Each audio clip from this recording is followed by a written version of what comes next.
Mesdames et messieurs les maîtres et passionnés des chiens, bonjour, je suis Johan, éducateur canin comportementaliste et aujourd'hui dans cette vidéo, nous allons parler des méthodes uniques.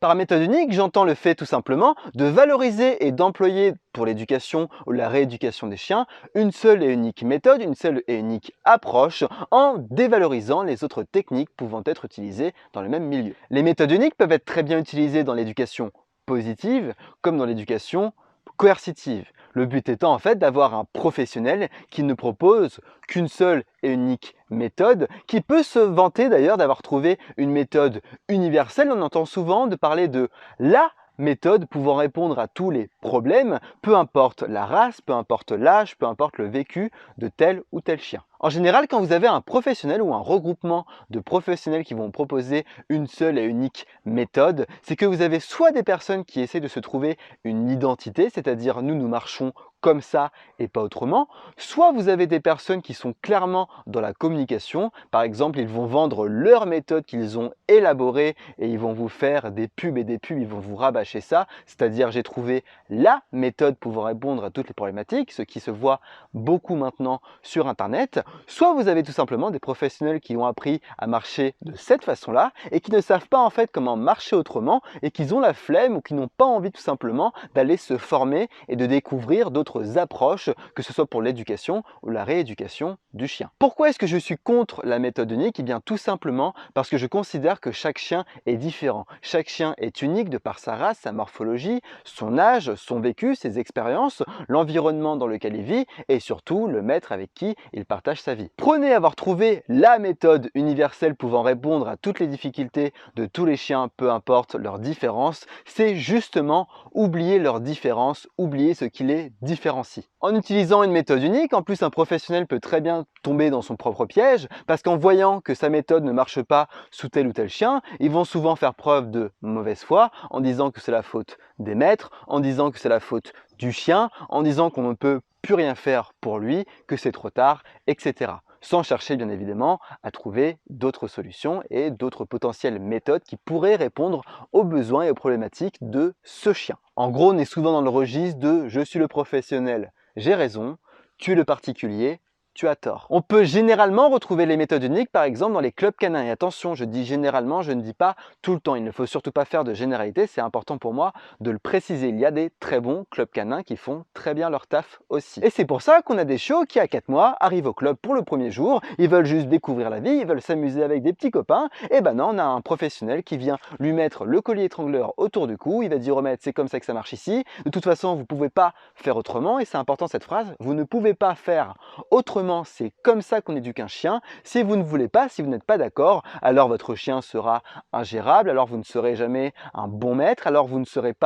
n'aurez jamais par exemple d'autorité sur votre chien, donc votre chien deviendra agressif ou je ne sais quelle autre connerie qui peuvent être sorties dans ces conditions-là. Si jamais vous vous sentez forcé, si jamais vous sentez que le professionnel en face de vous, éducateur canin ou pas, cherche à vous imposer ses méthodes et à vous imposer ses valeurs, alors dites non, vous avez le choix, ce n'est pas une fatalité, vous avez le droit de refuser ses services. Car si vous dites oui alors que vous êtes complètement contre de base et que vous suivez de façon aveugle le professionnel, c'est vous après plus tard qui allez vous en mordre les doigts et c'est surtout votre chien qui va en pâtir. Un éducateur n'est pas là pour vous forcer, pour vous imposer des choses. Il est là pour collaborer avec vous. Donc si l'éducateur vous dit faites ci ou faites ça, surtout soyez curieux. Posez-lui des questions. Demandez-lui d'argumenter ses propos pour voir s'il arrive justement à argumenter. Si ce dernier par exemple vous dit de mettre un collier étrangleur à votre chien, alors demandez-lui pourquoi le collier plat ne pourrait pas être utilisé dans ce cas-là. S'il dit que le collier étrangleur ne fait pas mal au chien, alors demandez-lui pourquoi pas de le mettre autour de son cou et de tester en tirant un bon coup sur la laisse. S'il vous dit que ce n'est pas autorisé, alors pourquoi serait-ce autorisé pour les chiens? Si l'éducateur ne peut pas entrer dans les détails et s'il ne peut pas argumenter ses propos, alors surtout fuyez. Si l'éducateur vous dit que c'est la seule solution pour répondre aux problématiques de votre chien, alors soyez curieux et allez chercher peut-être d'autres méthodes ou demandez-lui s'il y a d'autres méthodes qui existent. S'il vous dit non, alors fuyez. Un éducateur canin doit être capable d'argumenter et d'expliquer ses propos, ses méthodes, ses approches et ses techniques. S'il n'en est pas capable, alors ce n'est pas un vrai éducateur canin ou alors ce n'est pas un bon éducateur canin. Un professionnel ne doit pas travailler à l'aveugle sans même savoir pourquoi il propose ou conseille telle ou telle chose. Un éducateur canin, à mon sens, doit sans cesse chercher à se former pour s'améliorer. Il doit sans cesse être capable de savoir se remettre en question, de pouvoir remettre en question ses méthodes, ses techniques et ses approches du métier pour ensuite toujours pouvoir proposer de nouvelles choses à ses clients qui seront toujours de plus en plus adaptées aux problématiques diverses et variées qu'on peut rencontrer chez divers chiens. Le but étant de tout faire en tant qu'éducateur canin pour répondre aux problématiques rencontrées par les maîtres et leurs chiens. Si on n'utilise qu'une seule méthode et que ça ne marche pas, alors il faut chercher autre part. Si l'éducateur ne veut pas chercher autre part et si l'éducateur ne veut pas chercher à changer un peu son approche et à se creuser la tête, alors il encaisse votre chèque, il vous dit bye bye, il vous laisse sur le côté et il reprendra d'autres clients avec qui ça recommencera. On a la chance, si on peut considérer encore cela comme une chance, d'avoir énormément d'éducateurs canins, ou du moins en France. Et cette chance-là fait que vous avez toujours le choix d'avoir un éducateur canin qui correspondra beaucoup plus à vos valeurs et à vos attentes et à ce vers quoi vous voulez tourner pour accompagner votre chien dans l'éducation ou sa rééducation. Donc s'il le faut, si vous n'êtes pas convaincu par un professionnel, n'hésitez surtout pas à dire non ou alors à mettre en attente pour aller chercher un peu à droite et à gauche d'autres professionnels qui pourraient peut-être mieux vous correspondre. En tant qu'éducateur canin depuis 1 an, je peux déjà vous citer 3 expériences qui sont les suites ou les conséquences de méthodes uniques. Une fois, je suis arrivé chez une cliente qui avait des problèmes de malpropreté avec son chien de 2 ans, je crois. Elle avait déjà vu une éducatrice avant qui était venue pour une séance à domicile et qui avait dit qu'il n'avait rien à faire pour ses problèmes de propreté, si ce n'est que de mettre une couche. Oui, une couche. Cela peut faire sourire, cela peut sembler marrant, mais on a quand même une cliente qui a payé plus ou moins cher pour avoir une professionnelle qui s'est déplacée chez elle qui au final lui a dit de mettre quand même des couches à son chien pour régler des problèmes de malpropreté. Problèmes qui d'ailleurs ont mis une séance à être réglés car en fait il y avait juste un mauvais apprentissage de la propreté. Je pense aussi à l'histoire avec une dame qui m'a appelé après avoir vu moultes éducateurs canins dont la dernière qui lui avait facturé quand même 10 séances uniquement pour de la marche en laisse.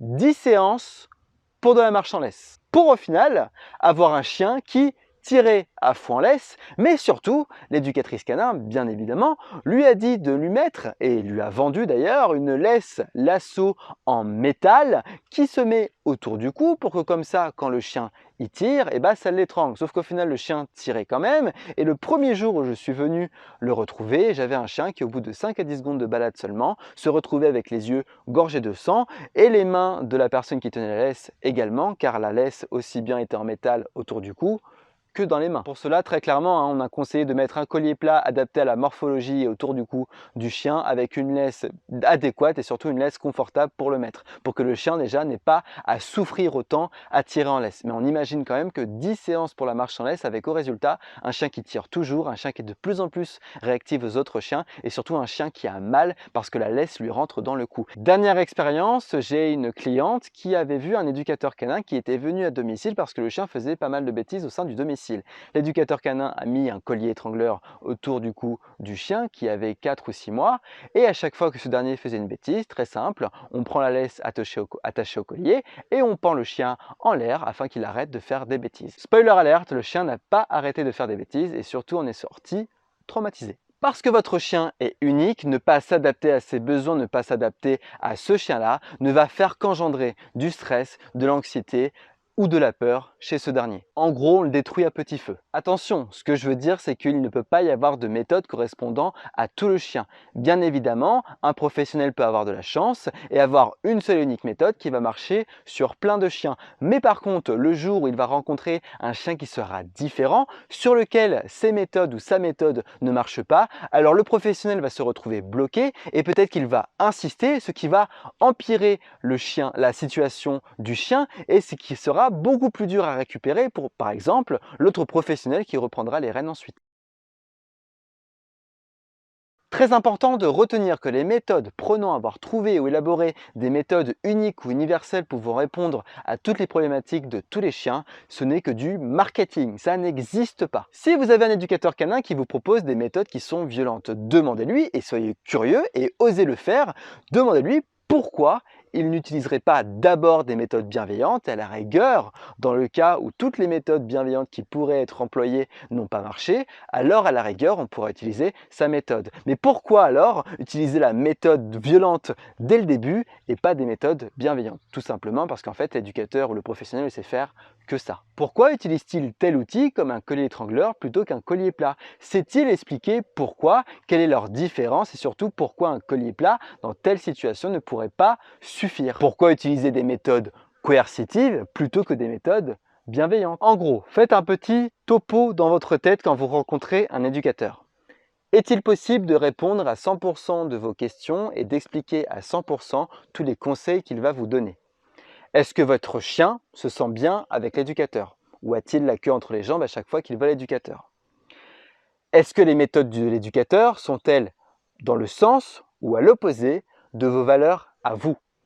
Y a-t-il un bon feeling entre vous et l'éducateur et encore une fois entre votre chien et ce dernier? Prenez-vous du plaisir à faire les séances avec l'éducateur canin et apprenez-vous de nouvelles choses. En bref, le mieux à faire, c'est de vous fier à votre instinct, de vous fier à votre feeling et à votre raison. Posez-vous les questions et les bonnes questions et essayez de ne pas tomber dans le piège de faire confiance aveuglément à un professionnel. Car c'est vous qui emmenez votre chien chez l'éducateur et c'est vous qui peut-être emmenez votre chien à l'abattoir. Et votre chien vous considérera comme le seul et unique fautif. Donc autant se poser, autant bien réfléchir et ne pas choisir un éducateur canin sur un coup de tête.